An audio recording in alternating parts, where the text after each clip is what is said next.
Of course, it is not consumption only.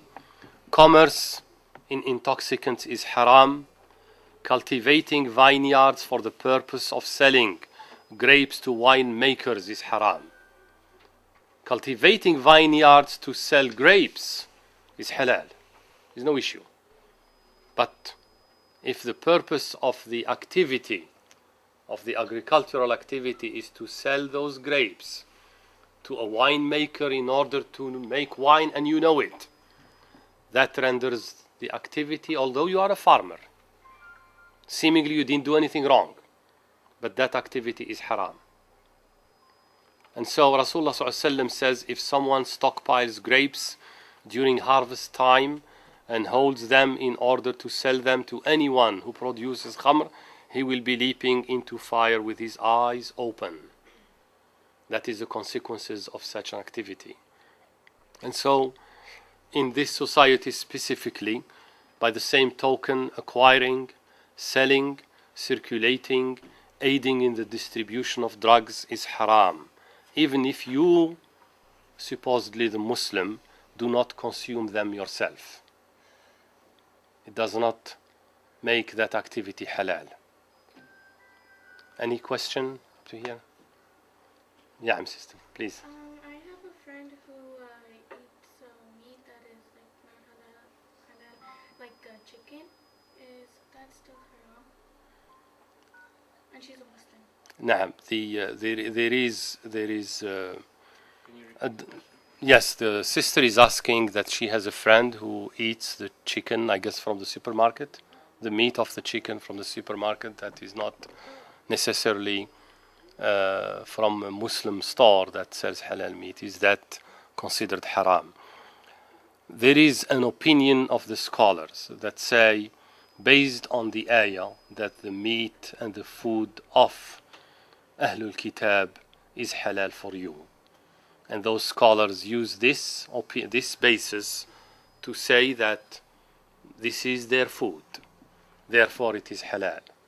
However, there are others who say that because of the deviations that have occurred, and because even the method of slaughtering by which that chicken was obtained is not according to even what Ahlul Kitab used to do, that renders it not halal. And it renders it not to be dhabiha, because dhabiha has its rules. And so based on this, for example, they can be stunned with a gun before the blood even flows. And so the slaughter process is not according to the law of Islam. Therefore, they think this is not acceptable. But for us, instead of getting into this debate, we should take the rule of avoiding that which is doubtful. And there are plenty of stores around to get what we know is halal and tayyib, and therefore that's what we should consume. We should abstain, stay away from the rest. But this is not to say to your friend or to anyone else, this is haram. It falls into that category of grayness, and we should avoid what is not clear. Wallahu a'lam. Clothing and adornment. As the brother said in the previous hadith, cleanliness and beautification are characteristics of a Muslim. The Prophet ﷺ said, clean yourself, for Islam is cleanliness. And so a Muslim has to be clean. There is no exception. In fact, subhanallah, throughout history, it is the Muslims that introduced baths to humanity. The Dark Ages didn't know baths. The Dark Ages, people went on for weeks and months without washing themselves. And so that's why Allah prescribes that before every salat we must ensure that we are clean. If we are not sure, we must go through the wudu process. And if a major requirement for salat, for losing the purity and the cleanliness takes place, then we have to take a bath. That is the nature of a Muslim. And if one of us dies, subhanallah, this cleanliness follows us to death.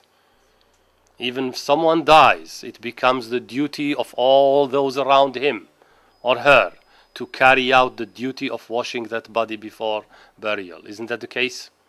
So this is Islam.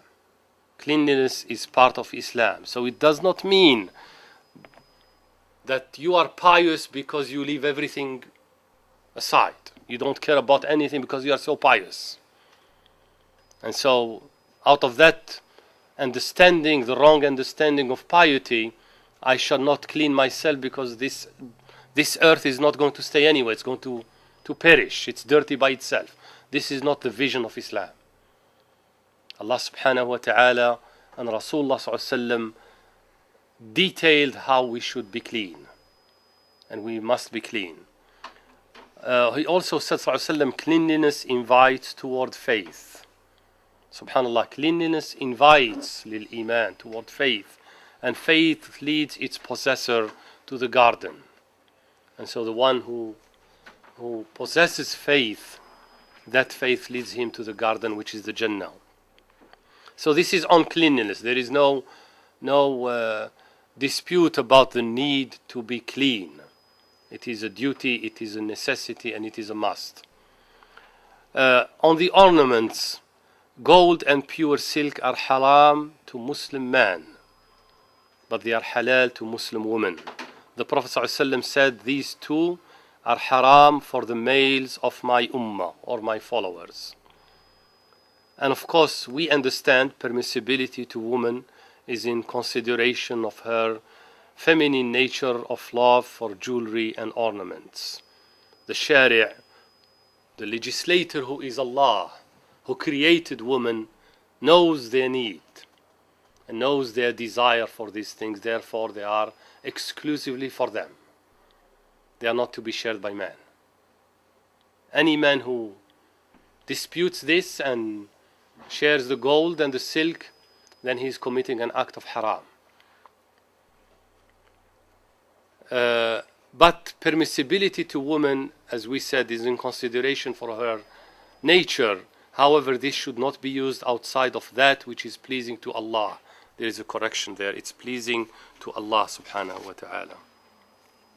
It's capital A, L-A-H. The reason here is that a woman should not adorn herself with sophisticated clothing, jewelry, and go out there to be the attractive scene of others. This is haram. This is beyond the bound of what Allah has prescribed. This adornment, this beautification is in the sphere of what is halal. It is a daughter to her family. It is the wife for her husband. It is within the realm of what is halal, not outside of that. Or women amongst themselves. But not in arrogance. If this is done in arrogance or as a show of richness on the others who may not have, this is haram. This is beyond the bounds.